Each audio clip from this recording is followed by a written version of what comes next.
안녕하세요. 닥터유 유태호입니다. 오늘의 주제는 부하 쉽게 하기입니다. 일전에 제가 상사 쉽게 하기 말씀드린 적 있죠? 상사가 힘든 부하들도 굉장히 많죠. 반면에요, 부하가 힘든 상사들도 의외로 많습니다. 부하들이 어떻게 힘들까요? 크게 세 가지로 나눌 수 있겠는데요. 첫째가 제일 흔한 이유겠죠. 일을 잘 못하는 부하. 두 번째가 잘 안 맞는 부하, 나하고 잘 안 맞는 부하죠. 세 번째가 함께 하기가 힘든 부하, 함께 하기가 힘든 부하, 이것도 말씀드릴까요? 네, 어떤 부하가 함께 하기 힘드냐면은 나보다 나이가 많은 선배가 부하로 왔어요. 이게 참 일을 잘하고 못하고 맞고 안 맞고를 떠나서 일단 껄끄럽고 힘듭니다. 또는요, 혹시 이런 거 들어보셨어요? 낙하산 부하라고. 다른 말로 하면은 VIP 부하입니다. 그래서 이렇게 뽑은 게 아니고요. 정말 어디서 내려왔어요. 근데 굉장히 중요한 사람이에요. 예를 들면 사장의 친척이다, 아들이다, 하여튼 유명 인사의 누구다, 이런 식이죠. 참 일을 시킬 수도 없고 안 시킬 수도 없고 이게 이제 함께하기가 어려운 부하고요. 일을 잘 못하는 부하, 네, 많죠. 네, 일을 잘 못해요. 게을러요.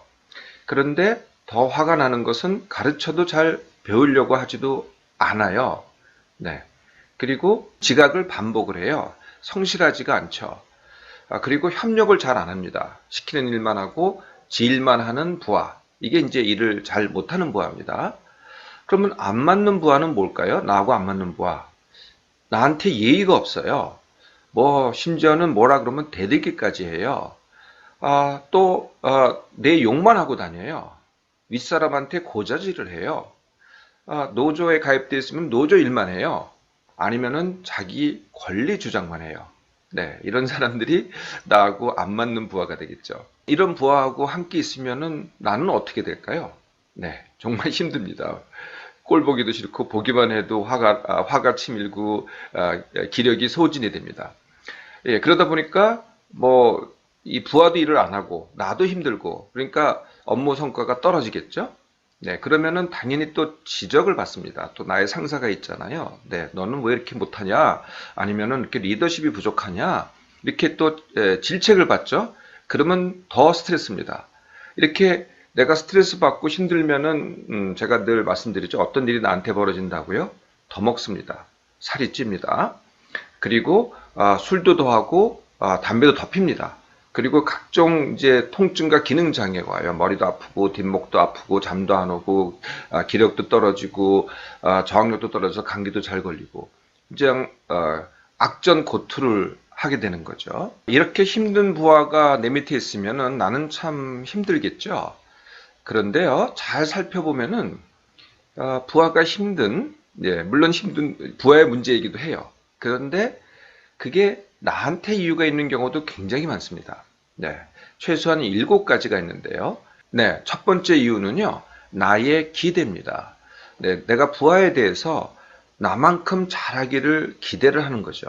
또는 나의 장점을 만큼 쟤도 잘하기를 이렇게 기대를 하는 겁니다. 그러다 보니까 기대 때문에 어떻게 돼요? 네, 거꾸로 실망이 되죠. 실망이 되면은 또 지적이 되고, 예, 그러면은 이제 부딪히게 되는 거죠. 이게 이제 악순환하는 게 첫 번째 이유입니다. 두 번째 이유는요, 다름과 장점을 보지 않기 때문입니다. 예, 요새는 이제 부하는 나보다 나이가 어리잖아요. 그래서 많은 면에서 나하고 달라요. 네, 삶의 방식이라든지, 삶의 목표라든지, 말하는 태도라든지, 이런 게 나하고 다 다르거든요. 네, 이런 게 이제 거슬리기 시작하면은 단점이 더 눈에 띄입니다. 그리고 장점이 안 보여요. 네, 그래서 이러한 삶의 방식이라든지 이제 이렇게 기본 수준이 있다고 생각을 해요. 기본 기준이 있거든요. 여기에는 맞춰야 된다. 누구나 다 똑같이 맞춰야 된다. 군대 가면은 기본 이제 이 복장이 있고 기본 태도가 있고 걸음걸이라든지 경례하는 태도라든지 이런 게 있잖아요. 요 기본이 돼야만 우리가 함께 할 수 있다.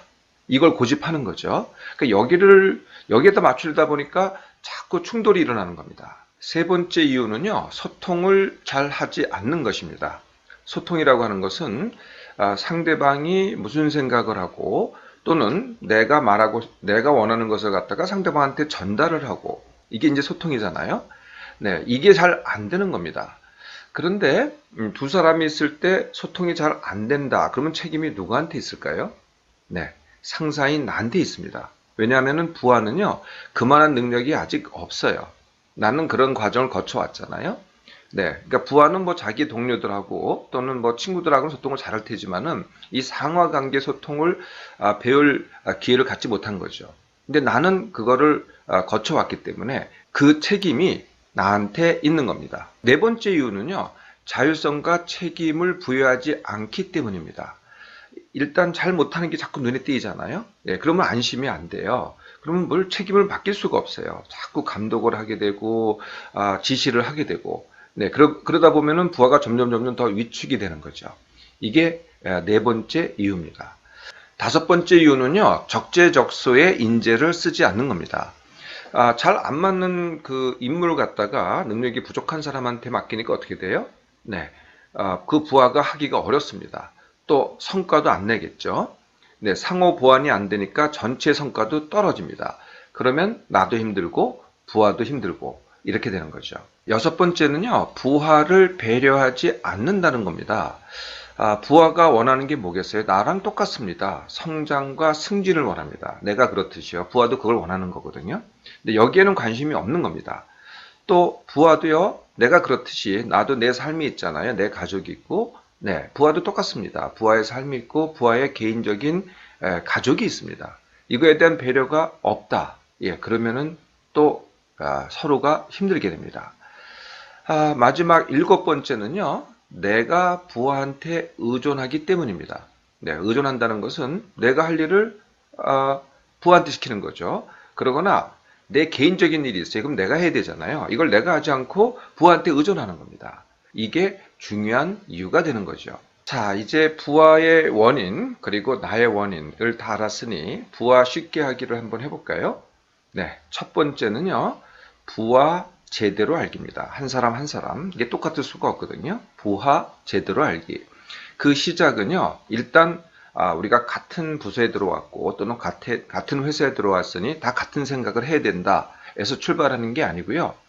아예 다른 사람이다 에서 출발하는 거죠. 네, 저 사람은 내 부하지만 나하고 다르다. 네, 그리고 관찰을 해봅니다. 어떻게 다른가. 그리고 말을 이렇게 해봅니다. 소통을 해봅니다. 예, 그러면 이제 알게 되는 거거든요. 이런 면에서 다르구나. 그러니까 같다 해서 시작하면은 다름을 보기가 되게 힘든데요. 다름에서 시작하면은 그 사람을 제대로 볼 수 있고요. 또 같은 것을 더 잘 찾을 수가 있습니다. 네, 삶의 목표, 태도, 또 방식 이런 것들의 차이점을 갖다가 볼 수 있게 된다는 거죠. 두 번째는요, 기대하지 않기입니다. 부하가요, 절대로 내 기대에 부응할 수가 없습니다. 내 기대에 부응하는 사람은요, 나밖에 없죠. 뭐 있다면은 동료도 가능할 수 있지만은 부하는 내 기대에 부응할 수 없다는 거죠. 그래서 기대를 하면은요, 실망을 반드시 하게 되고요. 예, 그러면 나도 힘들고 부하도 힘듭니다. 많은 문제가요, 사실은 내 기대 때문에 온다는 거죠. 부하의 잘못이라기보다는. 세 번째는요, 다름 그대로 받아들이기입니다. 일단 나하고 다르다는 게 이제 인정이 되면은요, 그냥 그대로 받아들이는 겁니다. 사실요, 달라도요, 성과는 얼마든지 잘 낼 수 있습니다. 성과라는 것은 능력에 달려있지, 이 다름을 맞추는 데 달려있지 않거든요. 그래서 요 정도는 최소한도로 서로 맞춰줘야 된다. 이거는 그렇게 고집하지 않으셔도 되지 않을까 싶습니다. 네 번째입니다. 네 번째는요, 단점 교정보다는 장점 성장에 중점 두기입니다. 네, 그러니까 잘못하는 게 자꾸 눈에 띄어요. 그래서 그것만 지적을 해요. 네, 그래서 야, 그것 좀 바꿔라. 근데 이게 굉장히 어렵습니다. 지적하는 나도 어렵지만은 그걸 고치려는 부하도 사실은 되게 어려운 거거든요. 그래서 그냥 단점은 그대로 내버려 두세요. 그리고 잘하는 것만 계속 칭찬하는 겁니다. 그것도 잘했어, 저것도 잘했어. 그러면은요, 장점이 더 커져요. 네, 더 성장할 뿐더러 더 재밌는 사실은 뭐냐면은 아까 이 단점이 누구나 다 단점이 있잖아요. 사실 닥터유 저도 단점이 많습니다. 근데 어쨌든 그 단점이 줄어들어요. 내가 지적하고 교정하라고 하지 않았는데도 불구하고 그게 줄어든다는 겁니다. 다섯 번째는요, 책임 위임과 자율성입니다. 네, 그래서 업무를 갖다가 이렇게 정해줘요. 그리고 어떤 결과를 결과에 대해서는요, 그걸 해서 어떤 결과를 갖다가 가지고 와라. 이거는 서로 합의를 하는 겁니다. 내가 일방적으로 지시를 하는 게 아니라 여기까지 하잖아요. 그러면 이제 업무가 정의되고 책임을 주고 나머지는 본인이 알아서 하는 겁니다. 이게 자율성이죠. 네, 어떤 방식으로 하던 뭐 빨리 하던 늦게 하던 뭐 거꾸로 하던 상관없습니다. 그냥 본인이 알아서 하고 같이 합의한 결과만 가져오면은 그걸 칭찬하면 되는 거죠. 자, 마지막 하나 남았습니다. 네. 뭐 어떤 방법으로 하던 뭐 많은 뭐 조직을 거느리는 방법, 경영 방법 뭐 이런 게 있을 것 같아요. 근데 이 한 질문이면 저는 되지 않을까 싶습니다. 그게 뭐냐면은 나도 이롭게 내 부하도 이롭게. 네. 협력할 때 바로 요것만 맞추면은 다 되지 않을까 싶거든요.